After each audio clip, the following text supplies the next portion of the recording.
But yeah, I'm just getting everybody geared up and ready to go for that, because that's gonna happen.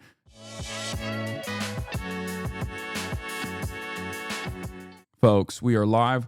We're alive, and I hope everyone's having a fantastic one, because today is going to be a fantastic day regardless. It's Thursday, October 16th, 2025, 67 degrees and sunny here in Los Angeles, California. It actually was a quite cold morning here in Los Angeles, California, even though it was a sunny morning in Los Angeles, California. We are live, we're alive, and I hope everyone's having a fantastic one, regardless. This is the part of the broadcast where I tell you all about my personal news, about what's going on in the world of HasanAbi Piker in between the time period where I press the stop streaming button and press the start streaming button. So help me God, that's precisely what I'm going to do. Is the day looking good in terms of news? No. There is never any good news. Let's be real. There's never any good news in the world. It's only bad news for the most part. And let's be real. When has there been good news? Anyway, so folks. Personal news-wise, this is part of the broadcast where I tell you about my personal news about what's going on in the world of HasanAbi Piker in between the time period where I press the stop streaming button and press the start streaming button. So, oh my God, that's precisely what I'm going to do. Last night, I was at the Hollywood Reporter's Top 50 Most Influential Dinner. Okay, we went to a sushi restaurant. Okay, we went to a sushi restaurant, and I was on a panel with a bunch of other people. Drew Afuelo was one of the panelists. You might know her. There were some other comics on there as well. And we talked about, digital media, the landscape, how it's different than traditional, what the ups and downs are, what the ins and outs are. Did you eat the fish? No, I did not. I did eat the Wagyu, though. They finally brought out the Wagyu, and I had some of that. But it was a great experience overall. It was a fun, fantastic experience overall. Your no seafood ass was in a sushi restaurant? Yeah, well, you gotta pay the piper. You gotta do those things. But yeah, I was one of the top 50. Was Caleb Heron there? No. But that's what I did. I ended the broadcast and I went and I did the rounds. I did a little bit of handshaking, Did anyone bring up the collar gate at the dinner? Yeah, they did. In the sense that they were horrified about how aggressively this was being pushed. Because most of the people that were, the people that were there have also been around me and Kaya, so they already are aware of the reality of the situation as opposed to the internet narrative. Most content creators' biggest fear is basically being blasted into oblivion for something that they actually have done, but something that they have not done. It's like an even more horrifying situation. But in any case, it is what it is. It's probably going to be bad too. They're pushing new clips. I know. It's bad every day. I think at a certain point, people are going to probably realize this is psychotic. This has been an extended thing.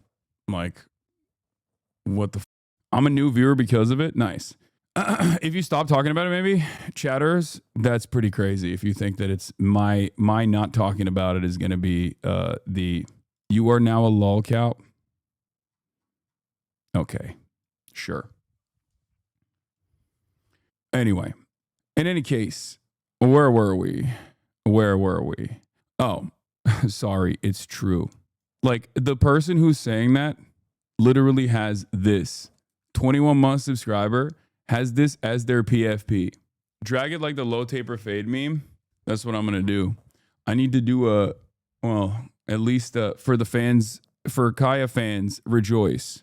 For Kaya fans, you can rejoice. You will get additional Kaya content as a consequence of this. You'll get a day in the life of Kaya as well. You never show up on my page no more. Sus.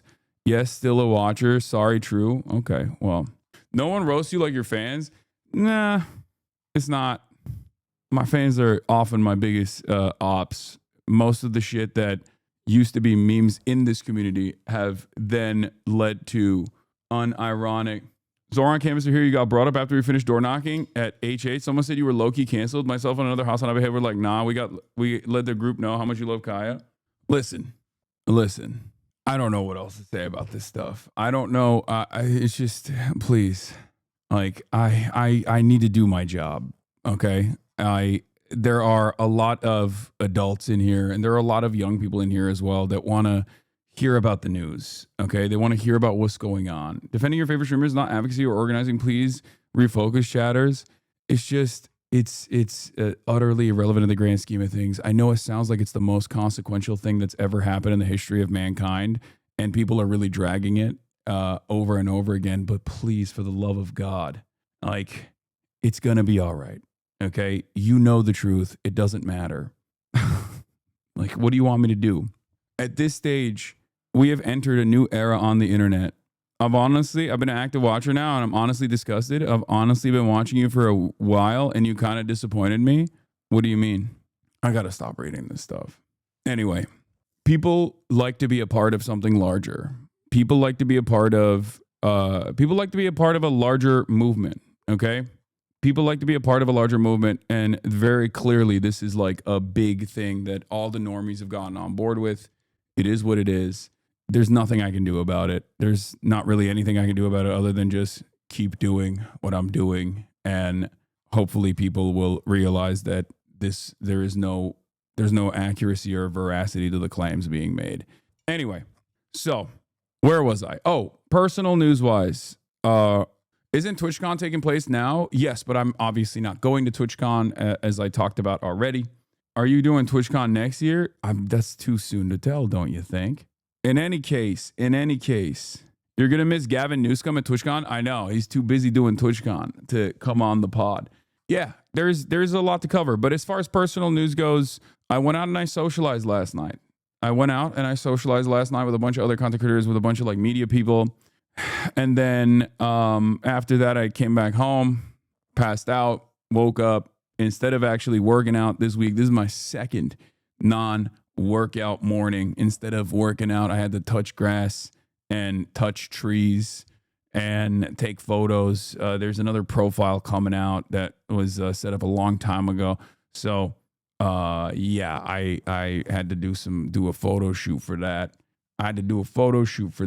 And other than that, we got a big day ahead of us. We have the mayoral debate that's happening tonight, and that's going to be exciting. We're going to be watching the debate. The other thing is, like, I'm probably going to get destroyed on the debate as well. I suspect Andrew Cuomo is going to try to weaponize me against Zoran Mamdani. So there is that to look forward to as well. That's going to be fun.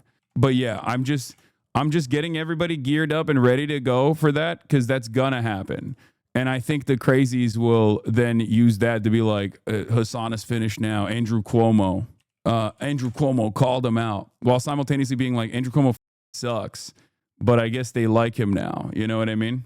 What advice would you give Zoran to neutralize any argument from Cuomo about you? I mean, Andrew Cuomo literally just went on the Impulsive podcast, which was credited with Donald Trump's victory. I don't think he has any grounds to stand on in terms of who Zoran collaborates with, let alone a prominent progressive figure, on a prominent leftist figure. Like, if you are a progressive figure, you have to have a stainless reputation. And even if you have a stainless reputation, people will find something to tarnish it with. And a lot of dumb in the center, a lot of normies will literally go along with it because they think, oh yeah, you're right. Actually, these guys they have to be infallible. It's so crazy. But if you're right wing, if you're aligned with like right wing values, if you're aligned with Donald Trump, if you're aligned, if you're the more right wing figure on any race, you have unlimited allowance. You can be a monster. Okay, you can straight up be a monster, and people will not give a shit. Okay, that's just how it works. It's just, like, everybody is so predisposed with this idea that, like, the far left are all hypocrites. They must be faking it. They must be committed to these things because they're virtue signaling or whatever and it's so easy to dupe a lot of people. It's so easy to dupe a lot of people on the margins. And it's never, ever, ever about policies and how to actually improve people's lives, which I think is Zoran's best quality. No matter what people throw at him, no matter what people throw in his direction, he just always takes it back to issues. issues that he's defined by. This is something that I have consistently explained to those who would listen. You have to have well-definable policies, okay? You have to have policies that you can be defined by and that people will recognize you over. And you have to consistently advocate for those policies and bring the conversation back to that. Anyway,